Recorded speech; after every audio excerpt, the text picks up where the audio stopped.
السلام علیکم دوستو، اپنے چینل سٹوری نیٹ میں تمام دوستوں کو خوش آمدید۔ آپ سے ریکویسٹ کہ میرا چینل سبسکرائب کر لیں۔ آئیے کہانی شروع کرتے ہیں۔ ہمارا محلہ ایک پرسکون اور خوشگوار جگہ تھا، جہاں ہر گھر دوسرے گھر سے وابستہ تھا، گویا سب ایک ہی خاندان کا حصہ ہوں۔ گلیوں میں شام کے وقت بچے کھیلتے، بزرگ چارپائیوں پر بیٹھ کر گپ شپ کرتے اور عورتیں ایک دوسرے کے گھر آ جا کر حال احوال پوچھتی رہتی۔ میری ہمسائی میں ایک لڑکی رہتی تھی جس کا نام ثنا تھا۔ ثنا سیدھی سادی، نرم دل اور محنتی لڑکی تھی جو اپنے گھر کے کاموں میں ہمیشہ مصروف رہتی تھی۔ ثنا کا ایک چھوٹا بھائی تھا، بلال، جو دیکھنے میں معصوم اور شرارتی سا بچہ تھا۔ ان کے والدین کسی ضروری کام سے شہر سے باہر گئے ہوئے تھے اور یوں گھر میں صرف ثنا اور بلال ہی رہ گئے تھے۔ ان کا دن بھی معمول کے مطابق گزرا۔ صبح سویرے ثنا نے گھر کی صفائی کی، بلال کو ناشتہ دیا اور پھر دونوں اپنے کاموں میں لگ گئے۔ دوپہر کے وقت بلال نے کہا کہ اسے تھوڑی تھکن اور کمزوری محسوس ہو رہی ہے، لیکن ثنا نے یہ سمجھا کہ شاید گرمی کی وجہ سے ایسا ہو رہا ہے، اس لیے اس نے زیادہ توجہ نہیں دی۔ شام ہوتے ہی بلال نے کھانا کھانے سے انکار کر دیا اور سیدھا بستر پر جا کر لیٹ گیا۔ رات کا وقت تھا، آسمان پر تارے چمک رہے تھے اور ہوا میں ایک خوشگوار ٹھنڈک تھی۔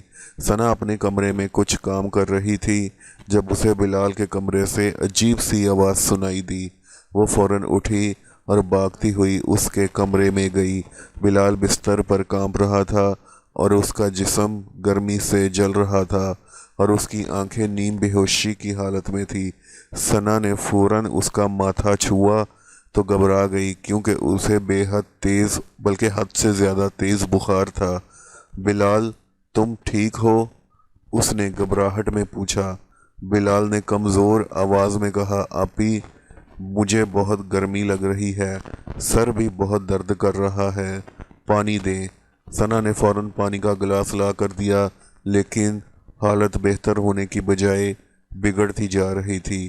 وہ بار بار بے سکونی سے کروٹیں بدل رہی تھی اور کبھی کبھی بے معنی باتیں بھی بلال کر رہا تھا، جو بخار کی شدت کی نشانی تھی۔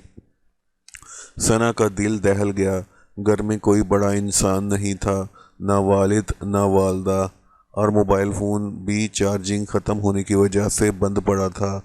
اس نے سوچا کہ کسی پڑوسی کے گھر جا کر مدد طلب کرے، لیکن رات کے اس پہر میں دروازہ کھٹکھٹانا بھی عجیب محسوس ہو رہا تھا۔ پھر بھی بھائی کی حالت دیکھ کر اس نے ہمت کی اور دوپٹہ سنبھالتے ہوئے باہر نکل گئی۔ گلی میں مکمل خاموشی تھی، صرف کہیں دور سے کسی کتے کے بھونکنے کی آواز آ رہی تھی۔ ثنا کا دل تیزی سے دھڑک رہا تھا۔ وہ سیدھا میرے گھر کی طرف بھاگی، کیونکہ ہمارے گھر کی بیرونی بتی ابھی جل رہی تھی، جس سے اسے لگا کہ شاید کوئی جاگ رہا ہو۔ اس نے دروازے پر دستک دی، پہلے ہلکی پھر تھوڑی تیز۔ میں اس وقت کمرے میں بیٹھا کچھ پڑھ رہا تھا۔ دستک کی آواز سن کر فوراً دروازے کی طرف گیا۔ دروازہ کھولا تو سامنے ثنا کھڑی تھی۔ اس کی سانس پھولی ہوئی تھی، چہرہ پریشانی سے سرخ تھا اور آنکھوں میں آنسو جلملا رہے تھے۔ بھائی صاحب، معاف کرنا اتنی رات کو، لیکن میرے بھائی کو بہت تیز بخار ہے، گھر میں کوئی نہیں ہے، مجھے سمجھ نہیں آ رہا کیا کروں۔ اس کی آواز میں خوف اور بے چارگی تھی۔ میں نے اسے فوراً اندر آنے کا اشارہ کیا اور کہا، گھبراؤ نہیں، بتاؤ کیا ہوا ہے، تفصیل سے بتاؤ۔ ثنا نے روتے ہوئے بتایا کہ بلال کو شام سے کمزوری تھی اور اب بہت تیز بخار بڑھ گیا ہے، وہ بے ہوشی کی حالت میں ہو رہا ہے۔ یہ سنتے ہی میں نے اپنی والدہ کو آواز دی، جو اس وقت جاگ رہی تھیں۔ والدہ نے جلدی سے دوپٹہ سر پر رکھا اور باہر آ گئیں۔ کیا ہوا بیٹا؟ والدہ نے پوچھا۔ ثنا نے دوبارہ ساری بات سنائی۔ والدہ نے فوراً کہا، اللہ خیر کرے، چلو فوراً چلتے ہیں، بچے کی حالت زیادہ خراب ہونے سے پہلے کچھ کرنا ہوگا۔